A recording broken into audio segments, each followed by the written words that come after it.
நம்ம இந்தியாவில் இந்த நாடாளுமன்ற எலெக்ஷன் வரப்போகுதுங்க. இந்த நாம் தமிழர் கட்சி இருக்குல்ல, அந்த கட்சியோட தலைவர் சீமான். சீமானோட சின்னம் என்னது?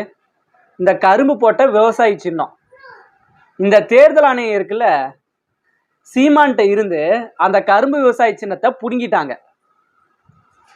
இனிமேல் சீமானுக்கு கரும்பு விவசாயி சின்னம் கிடையாது அப்படின்னு சீமான்கிட்ட இருந்து அந்த சின்னத்தை புடுங்கிட்டாங்க. ஓகேங்களா? சீமான் என்ன சொல்றாருன்னா, தேமுதிக அப்படிங்கிற ஒரு கட்சி இருந்தது. அந்த கட்சியை உருவாக்குனது விஜயகாந்த். விஜயகாந்த் எப்போ அந்த தேமுதிக கட்சியை ஆரம்பிச்சு அந்த முரசு சின்னத்தை வச்சிருந்தாரோ அப்பையிலிருந்து தேமுதிகவுக்கு தோல்விதான். அதனால எனக்கு இந்த கரும்பு விவசாயி சின்னம்லாம் வேண்டாம், இந்த முரசு சின்னத்தை கொடுத்துருங்க அப்படின்னு சீமான் கேட்கிறார்.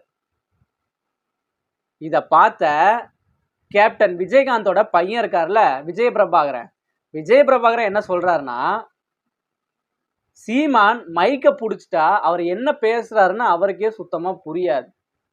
சீமான், நீங்க அதிமுகவை கிழிக்கிறீங்க, திமுகவை கிழிக்கிறீங்க, அண்ணாமலையை கிழிக்கிறீங்க, மோடியை கிழிக்கிறீங்க, அதெல்லாம் நான் தலையிடவே மாட்டேன். விஜயபிரபாகரன் சொல்றாரு, நான் தலையிட மாட்டேன்.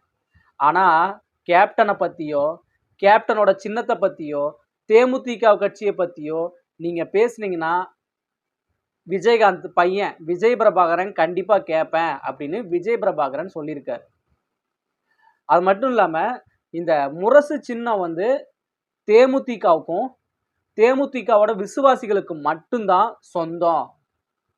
நம்ம இந்தியாலேயே நம்ம தமிழ்நாட்டிலேயே திமுக அதிமுகவுக்கு அப்புறம் கவர்மெண்டால அங்கீகரிக்கப்பட்ட சின்னம் வந்து தேமுதிக மட்டும்தான் அப்படின்னு சொல்லியிருக்காரு. பார்க்கலாம்.